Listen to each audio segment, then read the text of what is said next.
Bom dia, amigos e amigas, bom dia, senhores e senhoras.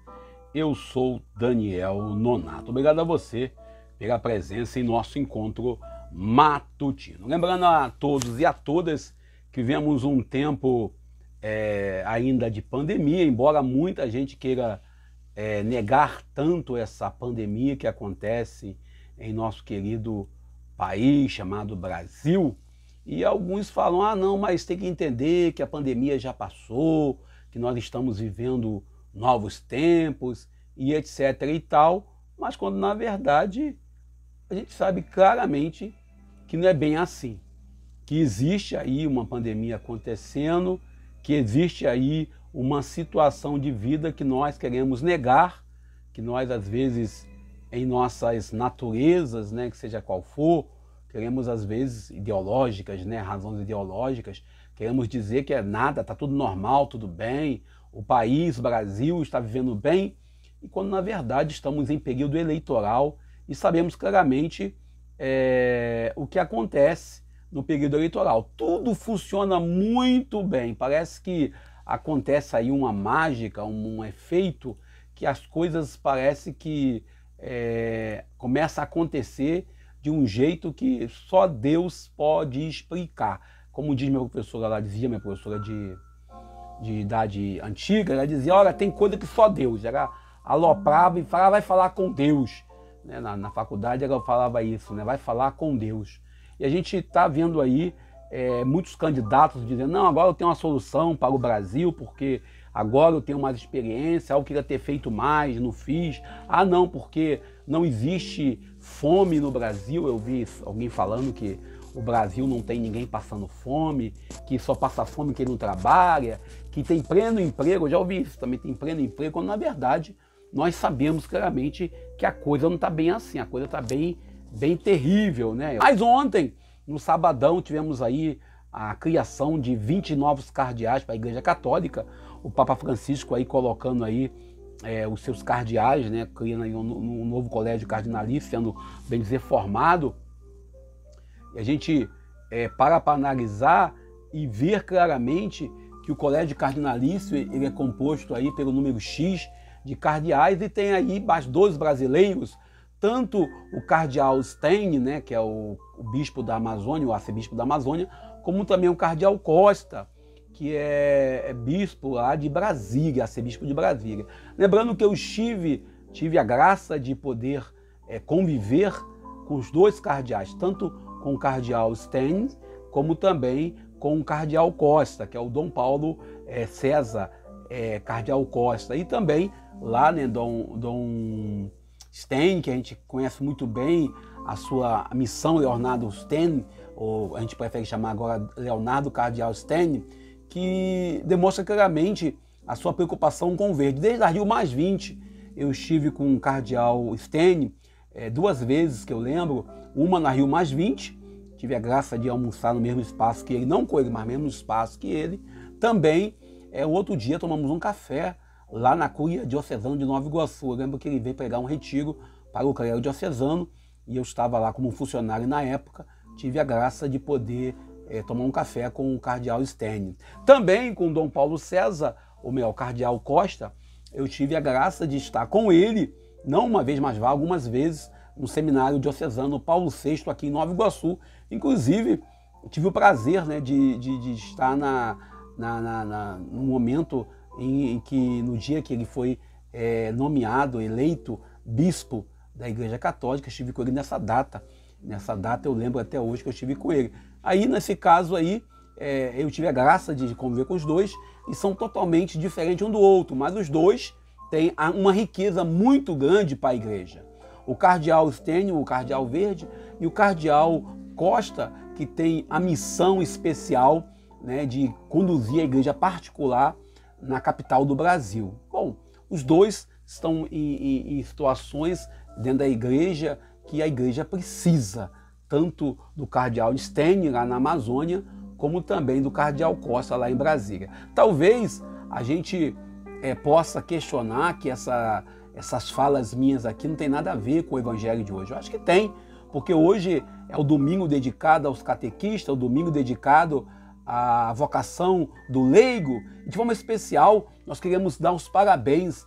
Eu tenho muito a agradecer a minha catequista, meus 2 catequistas que eu vou lembrar aqui, né? O meu amigo, meu grande irmão já falecido, cardeal, meu amigo tio Júlio, cardeal, tio Júlio, que foi meu catequista. Também a dona Erotides, aqui de Japeri, que foi minha catequista. Eu já vim para a igreja já com uma certa idade, eu tinha uma certa...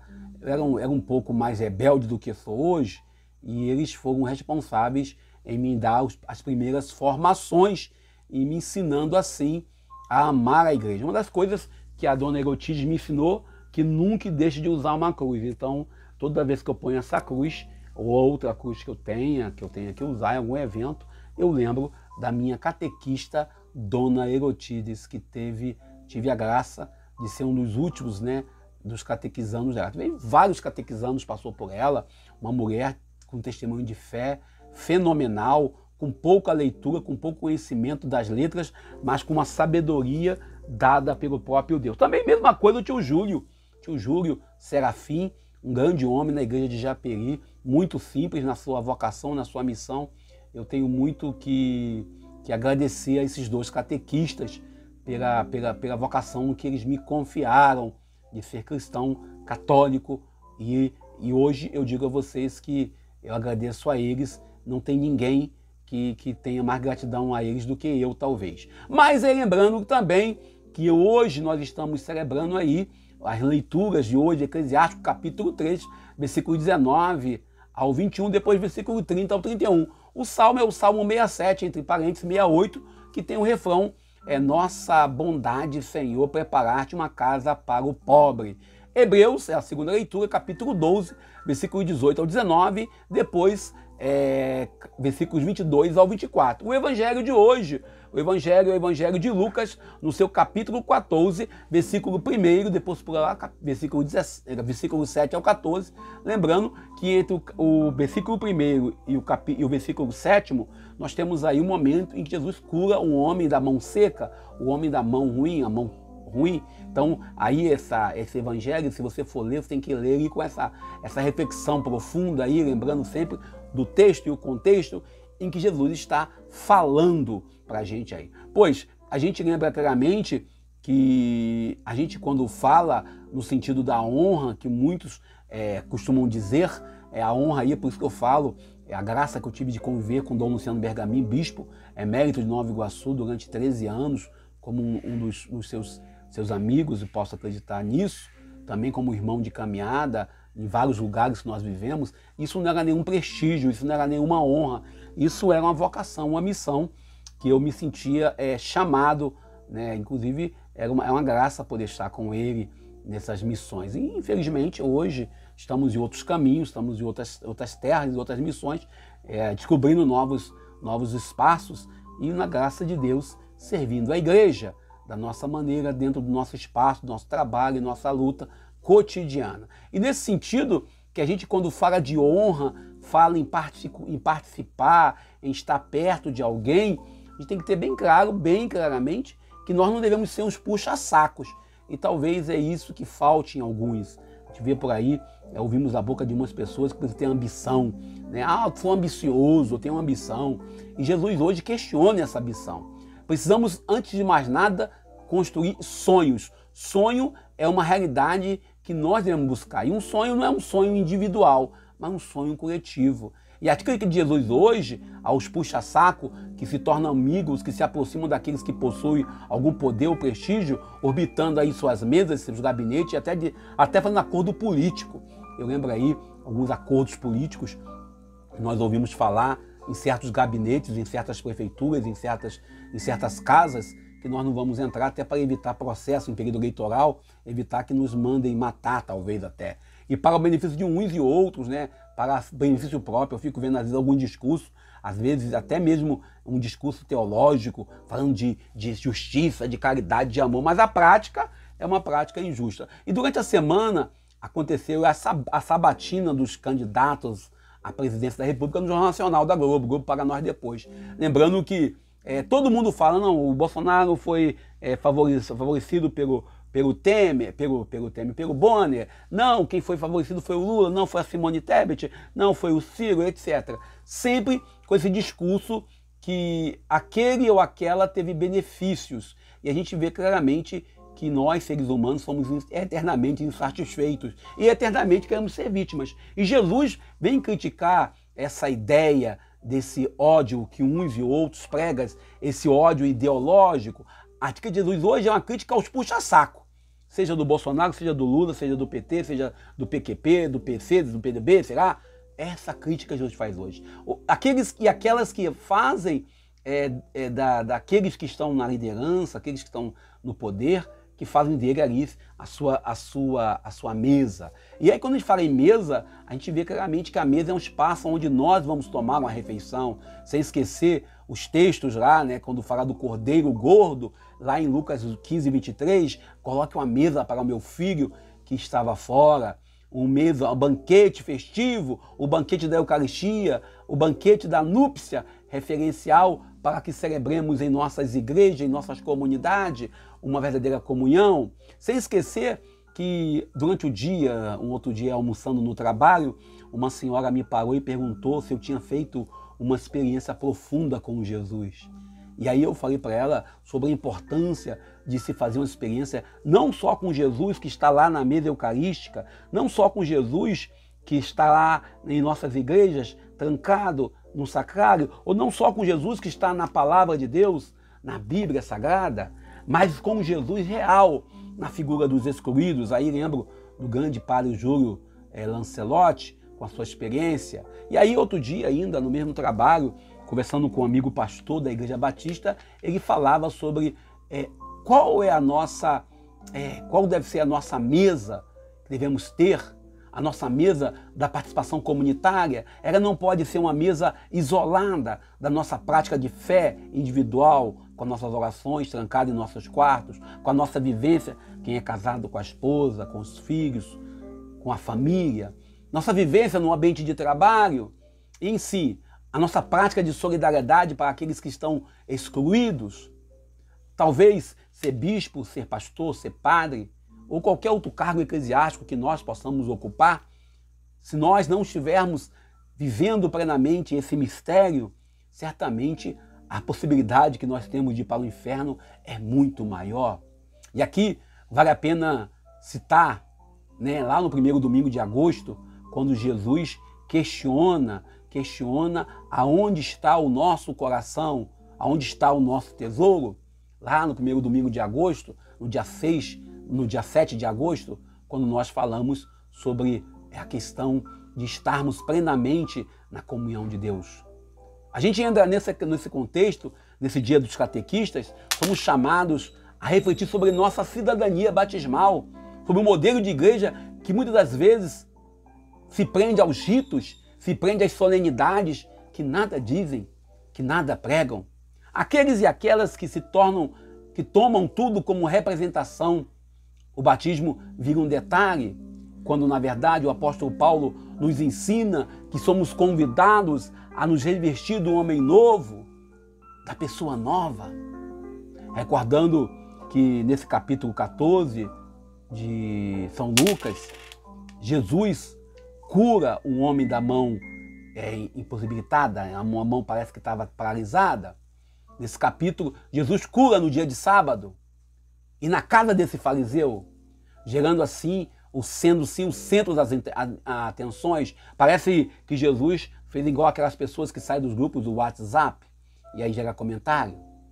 Se esquecer que o evento é no sábado, onde tem uma regra que não se pode trabalhar, se curar no sábado.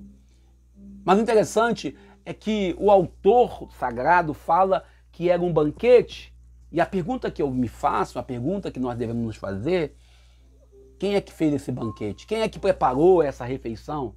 Quem é que estava preparando essa comida? Quem é a pessoa que estava preparando esta mesa? Talvez o que nós não saibamos explicar. Muitos religiosos que se prendem ao combate, que pregam o meu candidato é contra o aborto, esquece que o candidato é a favor da morte, e às vezes a morte pelos grupos de extermínio, a morte através de um salário de fome para o povo. E talvez esses detalhezinhos que esses homens comentaram de Jesus por ele ter curado no dia de sábado, durante o almoço. E Jesus vem com uma catequese profunda falando daqueles e daquelas puxa-sacos que vivem chegando perto do dono da festa para poder se colocar, sentando-se nos primeiros lugares. Jesus, ele questiona e coloca bem claro a importância de sermos humildes. O evangelho que nós pregamos e a prática que nós temos, o fariseu que cada um carrega dentro de si, o fariseu que nós temos em nossas igrejas, nos padres e bispos e pastores que só querem igrejas cheias, onde recebem todo tipo de incenso, todo tipo de honra. E aqui, olhando sem distinção política ou ideológica ou mesmo religiosa, as exigências que nós temos em nossas vidas, somos convidados a fazer uma revolução nas relações humanas entre nós, para que sejamos responsáveis pela inclusão, que possamos nós ir na contramão dessa sociedade cada vez mais excludente. Aí eu recordo claramente de uma fala que eu vi numa rede social, onde se falava dos jovens que foram sequestrados, estão desaparecidos, possivelmente vítimas da violência. Alguém colocou, se eles foram mortos, fizeram por merecer. A gente fica indignado porque não se tem nenhum tipo de respeito pela dor do pai e da mãe dessas pessoas. E seguir Jesus não nos torna juízes ou donos da graça de Deus ou da divina misericórdia. Olhando ainda para a realidade, quando nós organizamos algumas festas, nós colocamos o nome na portaria para que só entre quem é convidado. Jesus, quando faz essa observação sobre uns e outros que fazem valer seus títulos ou cargos, ele deixa bem claro que sempre há alguém com mais importância do que a gente para o dono da festa. Aqui, a nossa observação, a observação de Jesus, é para que não sejamos humilhados, ou tampouco não nos achemos mais importantes que os outros, para que sejamos verdadeiramente cristãos, combatendo o nosso complexo de superioridade, vivendo em uma proposta de uma igreja sinodal, uma igreja mais presente, uma igreja que é semente de Deus, semente do reino. Jesus fala de um reino, pois ele não tem visão imperialista. Ele não tem a visão de criar um grande império. Hoje temos várias igrejas com nome aí, reino, com nome aí universal, com nome aí galáxias. Eu ouvi uma piada outro dia sobre isso, né? Mundial. Assistimos em nossa igreja uma corrida pelos primeiros lugares. Todo mundo quer usurpar, ter as honras.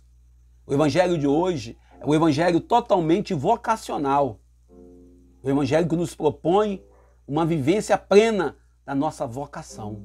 E aqui lembro do Papa criticando esses e essas que fazem distinção, que querem o prestígio social, que fazem do poder, do serviço, um poder, a prepotência. E assim ficaram fora do grande banquete nupcial no último dia. O Papa Francisco criticou as rendas da vovó. Lucas aqui apresenta Jesus que pede que sejamos fraternos com aqueles que estão à margem da sociedade. Os casais de segunda união, os homoafetivos, as prostitutas, os dependentes químicos e todos os que sofrem exclusão em nossas igrejas, em nossas comunidades, todos aqueles que nós costumamos falar mal, dizer, olha, esse não presta, é maluco, é doido, esse não tem jeito. Aquele fariseu convida Jesus porque Jesus é uma pessoa influente já, é uma pessoa que tem certo discurso, que junta a multidão. É um digital influente no século de hoje. Jesus é chamado de mestre por alguns. E ele aceita o convite mas se mostra incomodado, pois sabia que estava sendo vigiado. Esperavam um deslize de Jesus. Ele usa esse momento, desse almoço, desse banquete, para apresentar sua proposta, a proposta de inclusão, e questionar nossas ações. Devemos diariamente combater em nossos corações, em nossas consciências, em nossas práticas sociais, o fariseísmo que cada um carrega.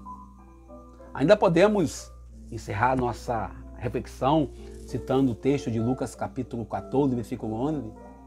Os humilhados serão exaltados. Paro por aqui, agradeço a você pela presença. Peço a Deus que nos abençoe e nos ajude. Parabéns aos catequistas. Minha gratidão a todos e a todas que exercem o ministério do catequista.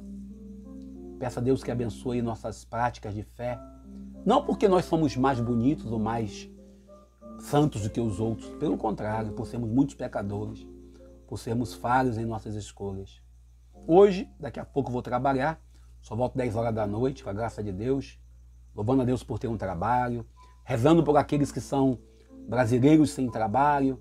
Lembrando dos 33 milhões de brasileiros que passam fome, que alguns dizem que não é verdade. Lembrando de todos aqueles e aquelas que por algum motivo precisam das nossas orações. Queremos hoje, nesse domingo, 22º domingo do tempo comum, colocar a intenção. Pedindo a você que deixe seu comentário em nossa live, em nosso vídeo. Dê alguma curtida, comente, para que possamos continuar produzindo. Lembrando que essa semana temos aí pela frente o desafio de fazer algumas traduções, algumas músicas, e pedindo também a Deus que nos ajude para que possamos manter os empregados trabalhando, para que possamos ter a dignidade como todos os brasileiros merecem e devem ter. Obrigado a você pela presença. Fique com Deus. Bom dia. Eu sou Daniel Nonato.